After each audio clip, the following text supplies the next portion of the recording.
Today is the big reveal. What am I talking about? So, if you don't know, this is a mini video series focused on the self-limiting beliefs and behaviors that hold us back from pursuing our true passion and purpose in life. So, if you haven't checked out the first videos, I will leave a link above and below in the description.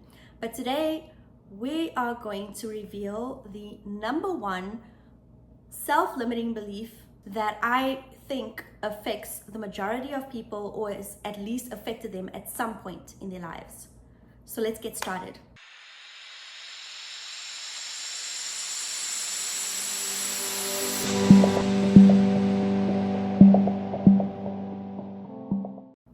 So have you been following along? Have you guessed what the number one self-limiting belief is? Well, I'm sure you have. It's not that hard. So what is it? Enough with the waiting. Drum roll, please.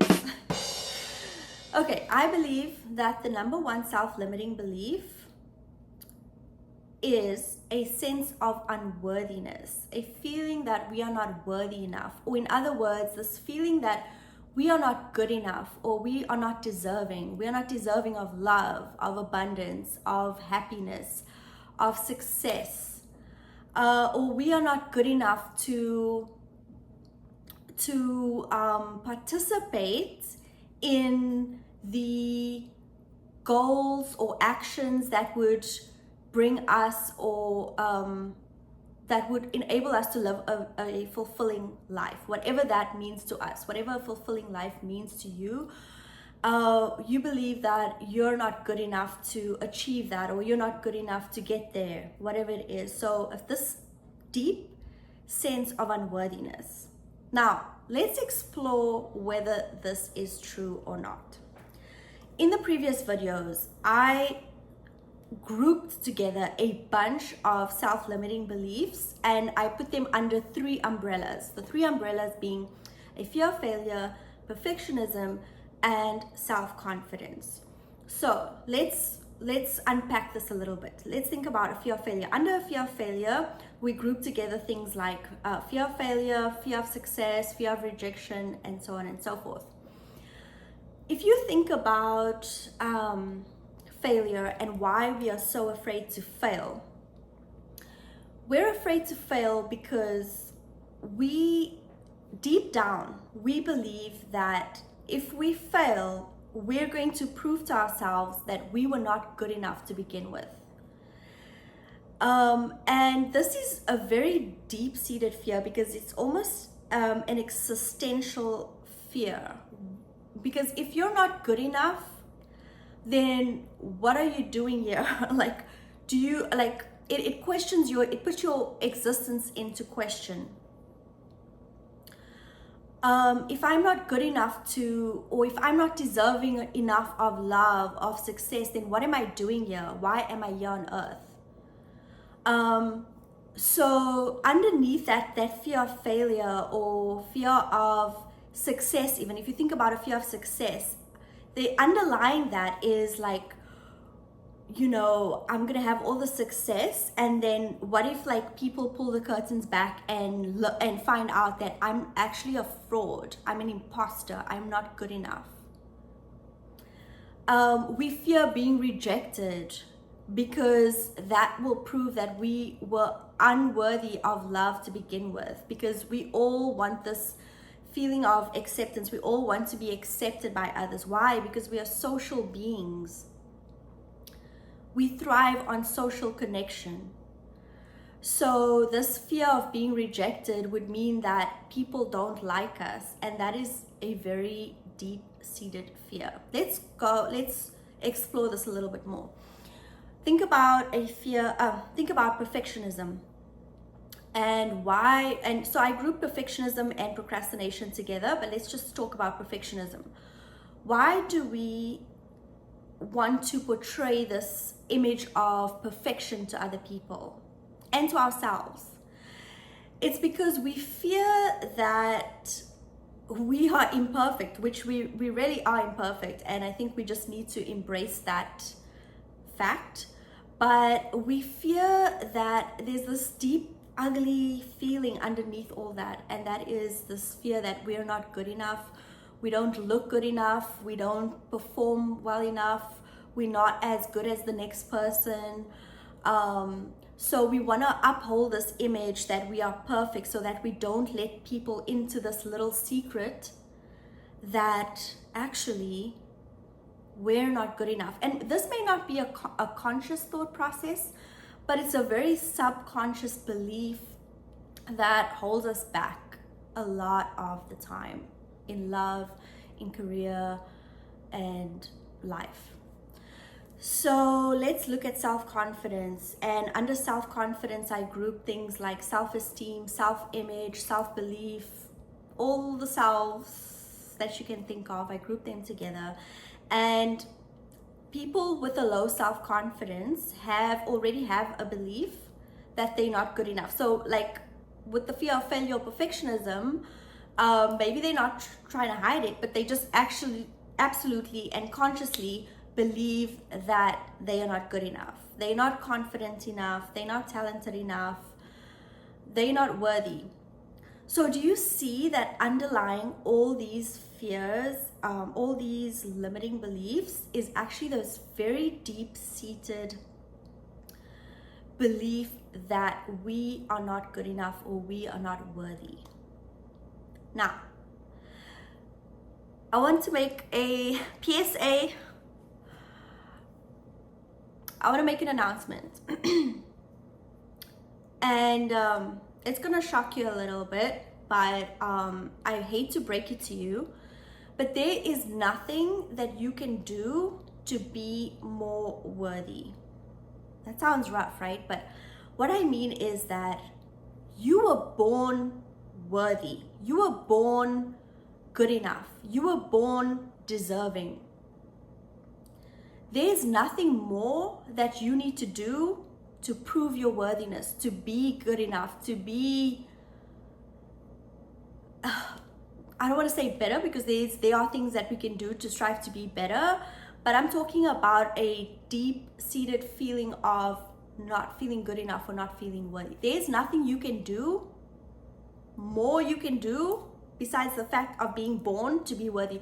We were all born worthy of love, of abundance, of success. It just so happens that the society that we live in sucks, and there's a lot of disparity in the world, there's a lot of unfairness in the world, but deep down, or our true nature, our birthright is worthiness. You simply, by being born, you are worthy. And so there's nothing more that you need to do to prove that, but you do need to remember and realign with that belief. You need to remember your worthiness, and you need to realign with your worthiness.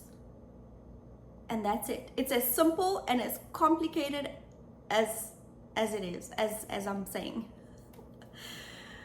Yes.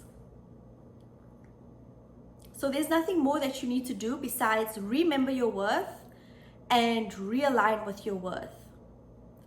And I'm just going to give you one tool in this video to help you do that, because in the previous videos we spoke about ways to overcome fear of failure, overcome perfectionism, improve your confidence, etc. So in this video, this is gonna sound super boring to you, okay? Super boring, but it works. And that is affirmations. It sounds so boring, writing down affirmations, putting them up wherever you can see them, repeating them to yourself over and over, but it's something that actually works, because you need to retrain your brain and you have to build a new belief, because right now you believe that you're not worthy. You have to retrain your brain to believe that you are worthy, that you are talented, that you are whatever you say you want to be.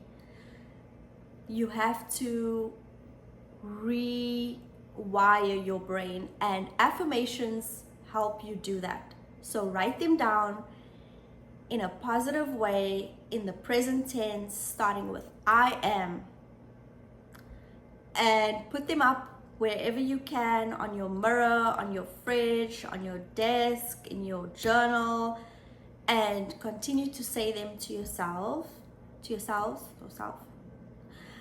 Continue to repeat them until you build that new belief, and let it become, so you're going to repeat it so much that you're actually going to not hear the words anymore, but you're going to start acting from a place and behaving from a place of worthiness instead of behaving from a place of I'm not good enough.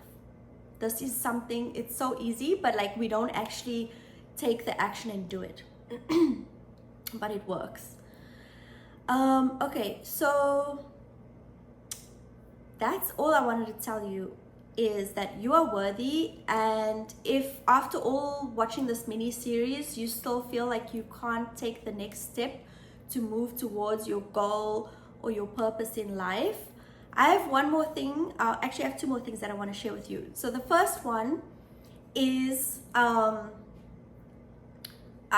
in a previous video I told you that I enjoy writing as well, and I wrote this short story, but it was actually like co-written. One of my friends had this idea for a story that they shared with me, and it was actually inspired by my own life, which is when I think about it now, it's quite funny, ironic. I don't know if I'm using ironic in the correct sense.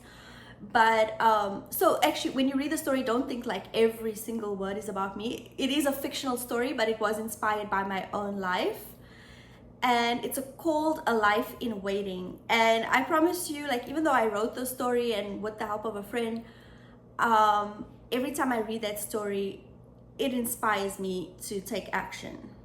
So if you want to check out that story, I will leave a link. It's on Medium, so I will leave a link to that story. And the second thing that I want to share with you that I think will be a very appropriate to end off this video is my favorite quote of all time. I don't know if it's a quote or a poem, but it is my favorite thing, favorite quote or poem of all time. And I'm sure you've heard it before, but I would like to read it to you. And it's called Our Deepest Fear by Marianne Williamson. So here we go. Our deepest fear is not that we are inadequate. Our deepest fear is that we are powerful beyond measure. It is our light, not our darkness, that most frightens us. We ask ourselves, who am I to be brilliant, gorgeous, talented, and fabulous? Actually, who are you not to be?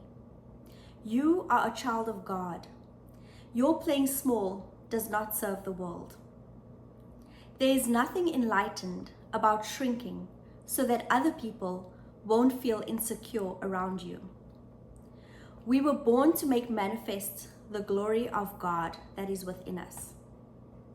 It is not just in some of us, it is in everyone. And as we let our own light shine, we unconsciously give people the permission to do the same. As we are liberated from our own fear, our presence automatically liberates others. All right, guys, I think that's a great place to end this video. Thank you for following along. I hope you enjoyed this series, and I look forward to seeing you on the next video. I don't know what I'm saying. Okay, think what you're saying. Think what you're saying. Okay. This will inspire me. Okay.